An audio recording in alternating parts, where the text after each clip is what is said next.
तो हेलो दोस्तों, एक बार फिर से स्वागत है आप सभी का। दोस्तों आज हम बात करने वाले हैं, जैसा कि आप सभी को पता होगा, आयोग के द्वारा सभी कैटेगरी का प्रोविजनल आंसर की जारी कर दिया गया है। जारी करने के बाद आप सभी ने अपना अपना मिलाया और मिलाने के बाद पता चला कि लगभग 80 to 90% स्टूडेंट के मार्क्स पहले से कुछ कुछ कम हो रहे हैं। तो यह सभी को देखते हुए और TRE 1 और TRE 2 को देखते हुए आज हम इसकी चर्चा करेंगे कि प्रोविजनल आंसर की और फाइनल आंसर की दोनों को आने के बाद क्या कुछ डिफरेंट होता है, किसी भी विद्यार्थी का, किसी भी छात्र का कितना नंबर का अंतर हो सकता है। प्रोविजनल आंसर की आने के बाद आप सभी के कितने नंबर आए हैं और फाइनल आंसर की आने के बाद कितना अंतर हो सकता है, कितना नंबर बढ़ सकता है, कितना नंबर घट सकता है।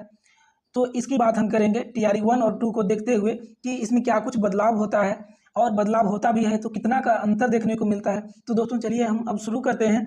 तो दोस्तों अभी जब तक हम यह वीडियो शूट कर रहे हैं तब तक आप सभी देख पा रहे होंगे, यह BPSC का ऑफिशियल वेबसाइट है। इसमें कोई न्यू नोटिफिकेशन देखने को नहीं मिल रहा है। यह नोटिफिकेशन आप सभी को दिख रहा होगा, यह 11 तारीख को ही आया था और इसके बाद अभी कोई न्यू नोटिफिकेशन नहीं आया है।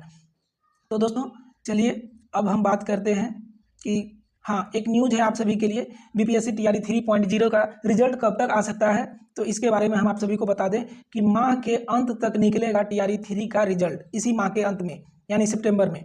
यह देखिए, माह के अंत तक तीसरे चरण की शिक्षक नियुक्ति परीक्षा TRE 3 का रिजल्ट निकलेगा। 23 सितंबर तक BPSC ने तांती तत्वा का जो मामला था, जो 23 तारीख तक STSC का जो भी मामला था उसको EBC में कन्वर्ट किया गया। उन लोगों को टाइम दिया गया था कि 23 तारीख तक आप अपना NCL नॉन क्रीमिलियर सर्टिफिकेट बनाकर BPSC के ऑफिशियल वेबसाइट पर आप लोग अपलोड कर दें, अन्यथा आप लोग का रिजल्ट नहीं भी आ सकता है और आएगा भी तो जनरल में काउंट होगा, कैटेगरी का लाभ नहीं मिल पाएगा। तो इसके लिए 23 तारीख तक का समय दिया गया था।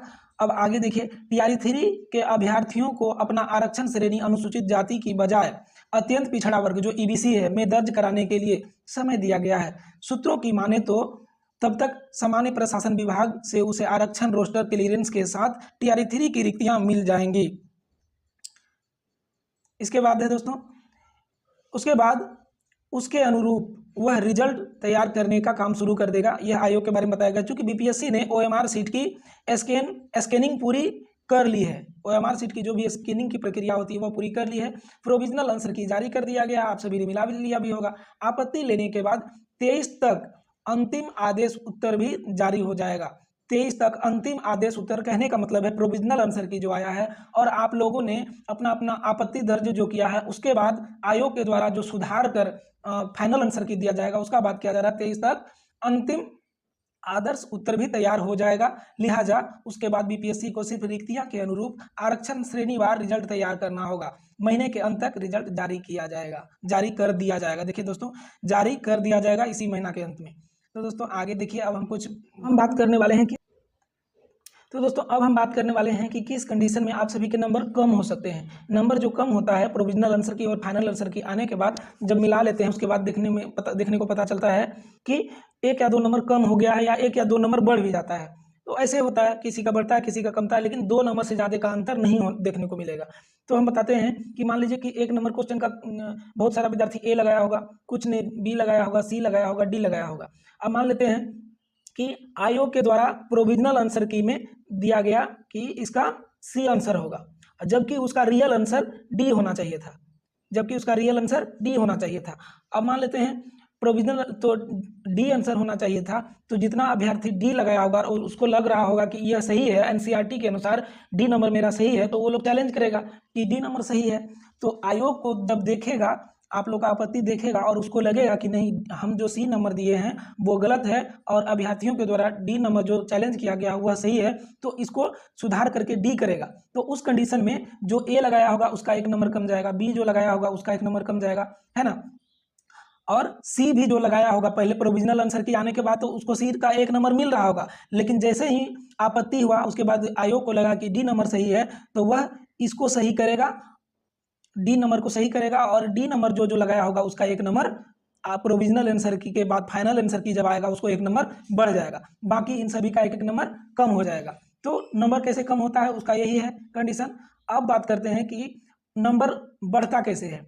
किसी का भी नंबर बढ़ेगा तो किस कंडीशन में बढ़ेगा। अब मान लेते हैं सेम उसी कंडीशन है, बहुत सारा A लगाया होगा, B, C, D, E इसी तरह लगाया होगा। मान लेते हैं इस क्वेश्चन में आयोग के द्वारा उत्तर दिया गया प्रोविजनल आंसर की में बी नंबर, जबकि उसका होना चाहिए ए। मान लेते हैं उसका होना चाहिए ए। तो आंसर तो A B C D E सभी ने लगाया होगा, कुछ ने ए में लगाया होगा, बी सी डी ऐसे करके लगाया होगा। तो मान लेते हैं आयोग के द्वारा बी दिया गया, लेकिन उसका आंसर सही में ए होगा। तो ए जितना अभ्यर्थी लगाया होगा वो तो चैलेंज करेगा, वो चैलेंज किया होगा। तो एक ए का सही नंबर मिले, इसके लिए आयोग को जो जो अभ्यर्थी ए लगाया होगा वो चैलेंज करेगा कि नहीं ए सही होगा, वह प्रमाण देगा एनसीईआरटी बेस्ड बनाकर। तो आयोग को जब देखेगा कि नहीं ए सही होगा, तो क्या होगा, इस कंडीशन में ए जितना भी लगाया होगा उसको एक नंबर बढ़ जाएगा, उसको एक नंबर मिल जाएगा। वहीं पर बी सी डी यह सभी जो भी ऑप्शन सेलेक्ट किया होगा उसका एक एक नंबर माइनस हो जाएगा, और वहीं पर ए जो लगाया होगा वह सही हो गया होगा। क्योंकि यहाँ आयोग गलती किया था, आप सही किए थे और आपका जो है उत्तर बिल्कुल सही था, तो आयोग इसका नंबर देगा। अब बताते हैं किस कंडीशन में सभी को नंबर मिलता है, सभी को नंबर किस कंडीशन में मिलेगा। अब दोस्तों मान लेते हैं कि जैसे कि A B C D E इस तरह का रहता है, तो इसमें सभी विद्यार्थी कुछ न कुछ लगाया होगा। तो मान लेते हैं कि किस कंडीशन में सभी को नंबर मिलेगा। यहाँ पर हम बता रहे हैं सभी को कब नंबर मिलता है, कब मिलेगा नंबर, है ना। तो मान लेते हैं कोई प्रश्न है ना, उसका प्रश्न ही गलत है, आयोग के द्वारा जो प्रश्न दिया गया वह प्रश्न ही गलत है, उसका चॉइस से कोई मतलब जो है चॉइस से उसका कोई रिलेटिव नहीं है, चॉइस से उसका ऑप्शन से कोई संबंध नहीं है। तो उस कंडीशन में प्रश्न ही गलती है, प्रश्न ही गलत आयोग के द्वारा दिया गया है। तो इस कंडीशन में सभी को मिलेगा, ऑल स्टूडेंट को कॉमन नंबर मिलेगा, ऑल स्टूडेंट्स को कॉमन नंबर मिलेगा यहाँ पर। तो यह नंबर सभी को मिलेगा, इसलिए सभी को जब नंबर मिलेगा तो इससे ज़्यादा कोई अंतर नहीं होता है, क्योंकि सभी को जब मिलेगा तो नंबर कम है या ज़्यादा हो, इससे ज़्यादा कोई अंतर देखने को नहीं मिलता है। तो दोस्तों यही हम बताना चाह रहे थे, इसी के साथ इस वीडियो को यहीं समाप्त करते हैं, मिलते हैं नेक्स्ट वीडियो में, धन्यवाद।